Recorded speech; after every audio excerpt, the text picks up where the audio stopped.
Bienvenida o bienvenido a esta exploración. Hoy nos metemos de lleno en una institución clave de la Unión Europea, una que, bueno, sale mucho en las noticias, pero que tiene su complejidad, ¿eh?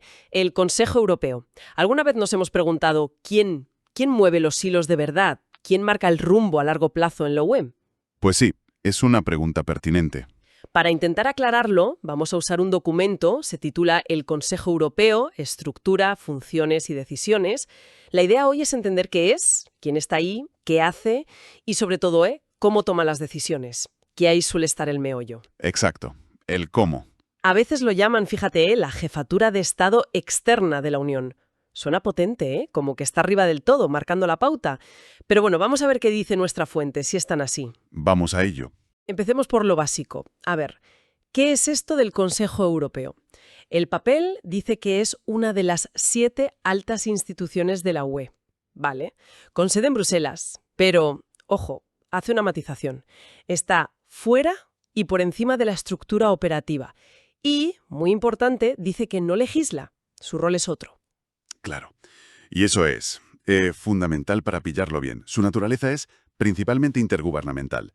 Imagina que es como la mesa principal donde se sientan los líderes de cada país. Y ahí acuerdan las prioridades políticas generales, los objetivos grandes, ¿sabes? La visión de futuro de la Unión. Los tratados son súper claros. No tiene función legislativa. Eso es cosa de otros.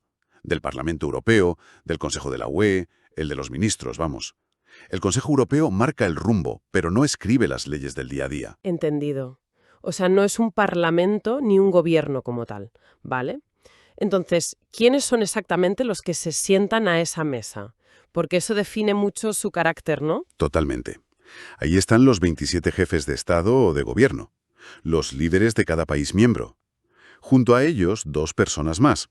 El presidente del propio Consejo Europeo, que preside las reuniones, pero sin representar a un país, y el presidente o presidenta de la Comisión Europea.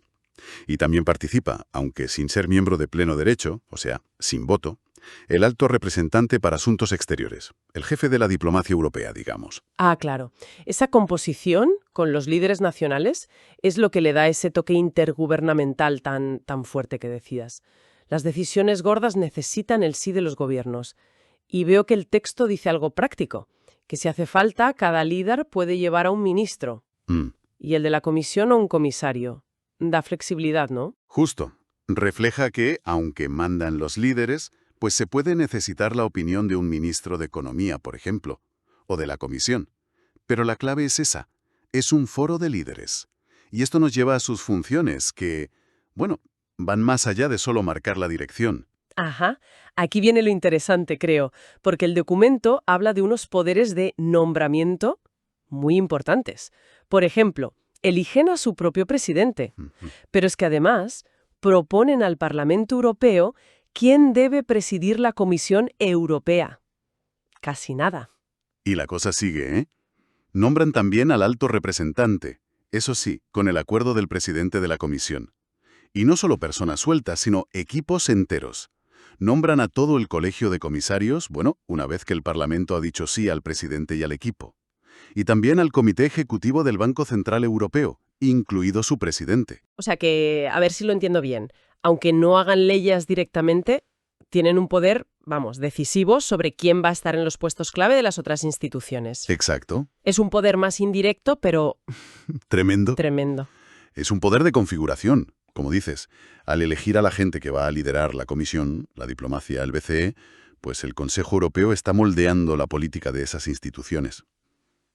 Ahí es donde se ve ese carácter intergubernamental, ese control estratégico. Fíjate que incluso pueden llegar a fijar cómo se compone el Parlamento Europeo. Aunque es un proceso complicado. Necesita que el Parlamento esté de acuerdo y unanimidad.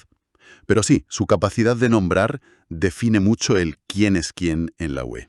Hablando de nombramientos, has mencionado al presidente del Consejo Europeo, Ujú. que no representa a un país que preside.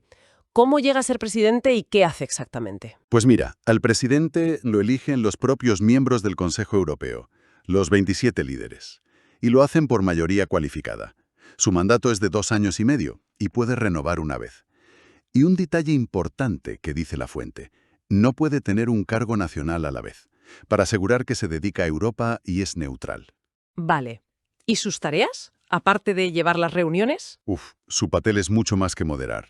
El documento dice que tiene que presidir e impulsar los trabajos. Pero también, y esto es clave, esforzarse por facilitar la cohesión y el consenso. O sea, no es solo dirigir el debate, es buscar acuerdos, limar diferencias, construir puentes entre los 27. Es un trabajo complicado.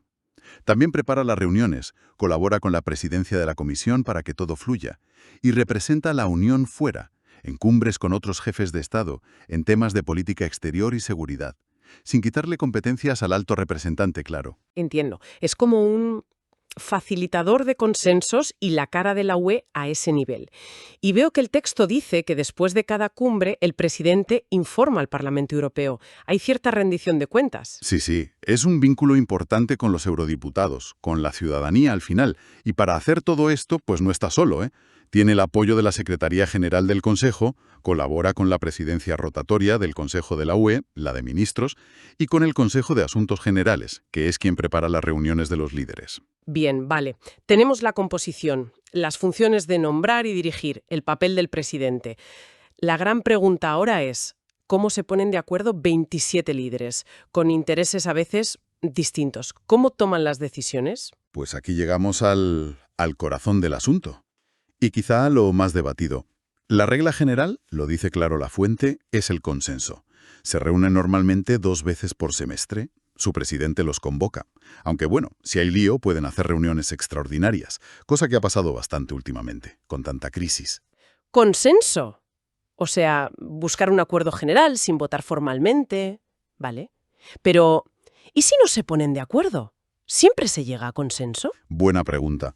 El presidente tiene que ver si hay o no consenso. Si ve que no, o si es necesario formalizar, pues invita a votar. Pero, detalle importante, ni el presidente del Consejo Europeo ni el de la Comisión votan, solo los representantes de los Estados. Y otro apunte que da el documento.